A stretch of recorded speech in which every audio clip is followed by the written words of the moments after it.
Yes, everybody, welcome back to another episode of the Tar Heel Illustrated podcast brought to you by TarHeelIllustrated.com. And of course, if you are watching on our YouTube channel, very, very close to 14,000 subscribers. Heck, it might have already hit 14,000 by the time we drop this podcast, AJ. So hopefully it has. I'm THI staff writer Jacob Turner, joining me as he always does to talk a little Carolina basketball.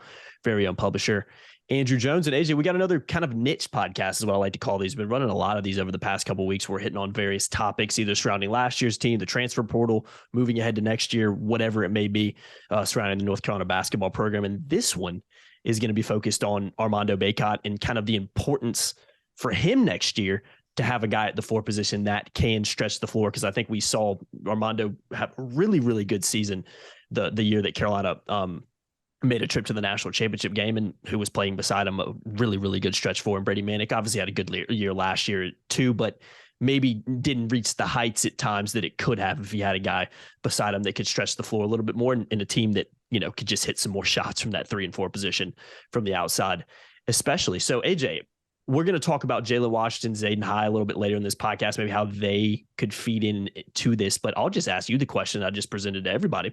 How important is it, in your opinion, for the success of Armando Bacot and the success of next year's team to have a guy at that four position who can stretch the floor and hit shots from the outside? Vitally important. Podcast over. Yeah. Thanks for watching. That's it. Thanks for watching. Sponsored by Rogueshop.com. And $8.33 a month, you could be a premium subscriber to THI and be an expert yourself. We'll see you on the next one. Yeah, it's vitally important. I think you can argue it's the most important component that they can have going into next year. And I say that because I know for a fact that one of the reasons Armando came back was because he wanted to spend a season playing with a real stretch four. He wanted to be in a situation where he wasn't getting constantly doubled. If you go back and look at last year, the way the team started changing how they played Carolina, when they knew the offense, they would sniff out the first option and Carolina would break down and never even get to the second and third option. And then they didn't really do very well playing off each other. Part of that was some guys couldn't hit shots and teams were able to cheat off them and double Armando, and it disrupted everything. And Armando didn't have a 20-point game after the win over NC State on January 21st, which was the night that he set the all-time rebound record. So they need to find ways to get him involved where he's producing, and it's not just drawing fouls and going to the free throw line. He's got to score. He's got to be able to add a little bit to his game. He needs that catch and shoot 10-footer on the baseline instead of getting the ball, turning and trying to back in a defender, which sometimes allows time for a double to come over. He needs to improve aspects of his game in that 10-foot radius of the basket. But in order for the whole of his game to grow over the offseason and show itself next year, he's going to need a stretch four. He's going to need to play with four guys outside where he has a lot of room to operate, where he can show his improved quickness. And which, by the way, I'm going to sidebar here a little bit, but the first couple of months this past season, after the first 2 weeks, he's a little banged up early. We really saw an improved spin move, an improved drop step. We saw a 2-dribble move to the rim with a little soft hook shot or layup, a little jump hook or a layup or something like that. We saw a lot of definitive things from him offensively, but then it started to go away once teams really figured out how to defend the Tar Heels. So you want to get him back in a situation where he's doing that. The efficiency numbers from Armando after the Ohio State game and then the rest of the way, for example, really big difference. And I know I went a month earlier with Ohio State, but that's because he was awesome that day. And I did this Armando piece where I was gauging his numbers in increments. And after the Ohio State game, he was shooting like 62.5% from the floor. Mm-hmm. He was averaging 17 and 13, something like that. And he ended up averaging 15 something and 10 something. Dropped a little bit. Yeah, and he shot like 53% from the floor. So it wasn't just because Armando didn't know how to just stop making shots and went cold. It's how he was defended. So if you want him to be the ACC Player of the Year, like he was preseason this past season, give him an opportunity to allow his game to breathe and excel. That's what this stuff's all about. We talk about it with football and in basketball too. You got to allow your game room to breathe and be what it is. And that's the case with Armando. So the previous pod we did discussing some of these scenarios, we talked about a 3-guard offense. I think a 3-guard offense with a long 3 as your 4 fits in perfectly with Armando because he's going to get a lot of the rebounds. And they could run some 4 stuff out there. If Jalen Washington turns out to be a 4, if the staff thinks that he can handle some of that, they can have more length, traditional stretch 4 length. But I don't think that that's a given just yet. I don't think that's a guarantee just yet. So envision an offense coming down the court where there's this little, perimeter, if you will, and then inside is Armando. Dump the ball down to him. It's going to get these dudes on his hip. He's going to turn and score. So you want to create that. You want to make let your best player be the best player. Mm-hmm. Don't make him be the most harassed player. Don't make him be the player most made uncomfortable because of the business that he's getting down low by opposing defenses. I think that's number one for this team because he's coming back. He's going to use the 5th year. Don't waste it. You've got to ride that horse as much as you can. And if he's really, really effective out there and teams have to drop it and you've got enough dudes in the perimeter, look what that opens up for you. Yeah, I can picture it in my head just the amount of open shots Carolina would be able to get from a guard position, especially if they can bring some guys in who you have to guard from out there. That was the thing last year, AJ. We've talked about it, and you guys are probably tired of us talking about it. Pete Nance and Leaky Black didn't have to be guarded from the 3-point line. That's why one of the reasons Carolina was so stagnant, and that's why one of the reasons that Carolina's guards, in particular RJ Davis and Caleb Love, who thrive when they get to the basket and have open space to operate in the lane, maybe didn't thrive as much as they have in the past, especially the year before at Carolina, because that was just not the offense they ran, and that's just not the looks they were able to get. Let me add something else. Add something else that real fast. I think there's another element to this as well. And last year's team was not a great cutting team. Mm-hmm. Part of the reason was they didn't have great spacing sometimes, and there weren't many lanes. So if you've got Armando with 4 guys out, Armando is more than capable of taking a couple dribbles away from the lane and finding guys cutting. Most of his assists are to guys cutting or at least moving, right? He can see it. He can find them. Envision a scenario where Armando's having a lot of success down low, but every once in a while, maybe a guy's defending him pretty well and he's pushed him out a little bit outside the block, a little bit more, further away than where he wants to catch the ball. You can cut. Mm-hmm. And he could find guys cutting. Mm-hmm. And again, that's something we didn't see a ton of this past season. But I do think creating this with Armando, it's not like he's a black hole when you dump it in there. He could feed guys, and he's a comfortable passer 8, 10, 12 feet from the basket. Mm-hmm. He could find people. And I think that that's an element that has been missing in this program for a while and would return if you surround him with what we're talking about. Yeah, and again, we expect Carolina to do that, and we'll see what happens in the portal over the next few weeks as they look and search for those guys and bring some guys and expect obviously some movement, some commits to happen over the next month or so. I want to talk about the guys that, because we could sit here and speculate all day about, oh yeah, we're hearing this guy, this guy visited Carolina and we're hearing this guy's talking to this person and blah, blah, blah. I don't want to waste our time doing that. I want to focus on the guys that Carolina has on the roster right now, guaranteed. And let's talk about them for a second. So you got Jalen Washington, you got Zayden High coming in as a freshman in the class. Now, from my understanding of talking to David a little bit and hearing some things he's put on our message boards, so you can sign up for $833 a month, become a Carolina Insider too, links below. High is more of kind of a project, for lack of a better word. I think David kind of said something along the lines of, don't expect him to come in and just contribute significant minutes. Now, that being said, it doesn't mean there might not be a role for him and some things he can bring to this team. Now, based on Hubert's maybe lack of bench usage in the past, maybe stretching a little bit to say that a guy like that's going to come in and play, 10 minutes a game, but we'll see throughout the offseason how his philosophy changes going into next year. And maybe he is a guy that can provide a little bit for Carolina. And you've also got Jalen Washington.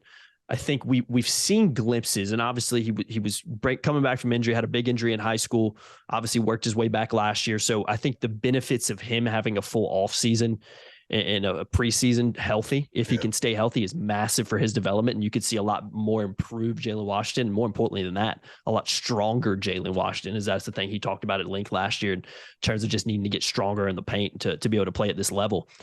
I think the intangibles he potentially brings could be a big plus because he seems like a guy who's very comfortable dribbling the ball at times, but he's also a guy that, from what we've seen in glimpses and go watch his high school tape as well, has a pretty shot from the outside and looks comfortable shooting out there. You see Armando Bacot shoot from the outside, and A, it's not really pretty, but B, it doesn't look comfortable down there compared to when you see him in the paint, and it's almost instinctual what he does down there. I think Jalen Washington has the potential with his outside game to be able to hit shots and stretch the floor a little bit. So when you look at those two pieces that are there, because they will be there next season, what do you see there? Could they contribute to this stretch forward position? Could they maybe fill a couple gaps for him? Or is it kind of a flip a coin kind of situation where we know Washington's potential, but it's only potential right now? We know High's a project. So do we really expect him to come in and contribute significant minutes? Let's focus on those two guys for a second. Yeah, I'd been kind of initially we thought High might be sort of the stretch four guy, but I think as this season played out, it became less so that would be the case. And David has been very clear about it here in the last 10 days or so, 2 weeks. Maybe he's the backup big. Maybe interesting, if he'll be a freshman, but he's been playing pretty good competition in high school. If he could defend the post and set screens, really all they need, yeah. I mean, for a short period, for short stints, you would like him to be able to do more, but if he can at least do that, maybe that's what you go with, right? Maybe that's what you need. Maybe Jalen, again, he has to get stronger. I still think they're trying to figure out whether he's a stretch 5, if you will, or if he's a stretch 4, or if he's a true 5 who's got a lot of athletic ability. I mean, there could be like a little bit of Rasheed Wallace at the 5 in him, where he can step out and hit from the perimeter. He can take a dribble and hit the 12-footer, the 14-footer. I mean, Rasheed used to get to the moon at his release point of his jump shot. Nobody could ever contest it. I think Jalen's got some of the same qualities. So I think they're in a wait and see mode on him, but they have to go to the portal now to bring in what they're going to bring in. They can't wait to see what Jalen is next October and go to the portal then to kind of fill something in. So I do think that they're looking at him as a guy that maybe can help at the 4, maybe can help at the 5, maybe he does a little bit of both, and they'll see how his game grows into it, which is why, again, I go back to saying I think having a stretch 3, if you will, right? A 3 who can stretch a little bit toward a 4 makes the most sense, because he still gives you the element of the 4 and all those things that you didn't have this past year, but it also allows Jalen's game to breathe at the 4 spot if that's indeed what he ultimately is. So that's why I go back to that spot. I think that's so important for them to bring in. I think it makes them more versatile, and that's very important too, because I think Hubert, when you go 3-guard offense, you're looking to go a little bit more versatile because you have to go big. Miami did it. It worked out pretty well, and they weren't a huge team, but you can work with guys that are 6'6" playing the 4, depending on the kind of guy that they are, the kind of rebounder they are, how well they defend. David Noel played the 4. He's 6'5.5". I know. And he could defend on the block because he's strong, and he's got some badassery there, right? So that's what you're looking for. Yeah. So I think it's vitally important to surround Armando with what you need to surround him with, because his game must flourish, and must flourish from a performance standpoint. And you don't want a guy coming back for his 5th year to languish during the season. You don't want him to have to then start having some of those conversations and hearing some of that and feeling some of that tone that they did this past season, because it was tough. He's been on 4 teams at Carolina. If there was a tournament his first year, he would have had 2 clubs that didn't make a tournament and 2 that were 8 seeds. He wants to have the real Carolina experience. He wants it badly. It's very important to him. It's one of the other reasons he came back. To do that, to have that special year, you can't have another tree down there 5 feet away from him, effectively guaranteeing both are double teamed every time they get the ball. So that's really, really an important thing. So if you get the 3 guards and you get Armando, who's isolated a lot, I think we'll see a different looking North Carolina. But I'm not going to guarantee anything. I'm just sort of thinking ahead based on what we know, what we're hearing, and what we can envision happening. Yeah, and it makes sense too. It really does, for a lot of different reasons. Staying on it, last thing. We talked about it in the podcast we did because we kind of debated the most important positions to bring in, but equally for Armando Bacot's success next year, how important is it for Carolina to bring in a backup 5 to be able to relieve him a little bit? Because I think it's huge. I really do. You don't want him to have to play 38 minutes a game. I don't think that, especially with his injury record and some of the things he's had to deal with, and with other things as well. Yeah, and I suggested that maybe Zayden High's that guy, but they're not going to know Zayden High's that guy until and it's a risk too because it's too risky. Yeah, he might not be cut out for it. Yeah. Hubert has a lot of scholarship. I'll tell you a guy I'll throw this one name out there, and I'm taking a stab in the dark, but when I was watching other games starting in early February, I would look for potential portal candidates. And David was given some names of some guys that were floated his way about possible Carolina kids. Two of them played for Air Force. One of them is center for Nevada named Will Baker. He's a 7-foot kid. Moves pretty well. He's kind of gawky looking, but he still moves better than you might think on first appearance. Now, he's been a pretty productive guy, in the 13.8 rebound range. Mm-hmm. Not great, but pretty productive. If they can get a guy like him to embrace a backup role, to be a part of something bigger and amazing that will stick with him the rest of his life, that would be huge because he's played a lot of ball. He's pretty successful. Nevada was one of the better teams in the Mountain West Conference, which is a good league every year. And so he's played really good competition. I think someone like that, and I'm just using him as an example. If you don't know who he is, go ahead and look him up. Google him, and you'll see why he's intrigued me all along. I think that he would be the kind of guy that'd be perfect, but there aren't a lot of guys that play as much as he has that are going to accept lesser roles unless you look at Connecticut as an example. Once again, how about Aline from Virginia Tech? Mm-hmm. He was their 9th man, and he's happy as you know what his goddamn ring right now. He just won a national title. Yeah. And Joey California from University of San Diego, he was their 7th man. 8th man, and he's happy too. He went from starting for a couple of years at San Diego to hanging out with that role. So some guys are going to want that role. They're going to embrace it to be a part of something. And maybe a guy like that is. I think you go find that guy if you can, because I agree with you. As much as maybe Zayden High could be that backup, which I don't say that with great confidence. I'm saying it more as a discussion piece, is unbelievably risky to go into the season thinking, well, you could pencil him in for 6 minutes a game or a 15-minute stretch if Armando tweaks an ankle again. Mm-hmm. I just don't think that's going to get you where you need to be, because this program needs to win and this head coach needs to win. Mm-hmm. Especially if you don't bring a 4 in like you're looking for, which we expect Carolina to do, or at least bring in, a couple 3s that can play down there. Because if you're going into the season saying, well, High can maybe do it, and then, well, if he can't do it, well, Jalen Washington might be able to do it. Then, like you said, they're still trying to figure out, is that his best position? Maybe he is better off as a stretch 4. So I think it's risky, like you said, because there literally is nobody else. I mean, Will Shavers. They have a lot of scholarships to give. Yeah, Jacob, man. They have a lot of scholarships to give. Why not? Might as well go fill it up. Yeah. Bring them in. They want to come, bring them in. 100%. Because you can't make a trade in November when you realize, oh, crap, we got nobody behind Armando. So go get some. I agree with you. That's why I was saying before. I think that it goes bouncy wing, dude behind Armando, and then a 2 or a traditional stretch 4.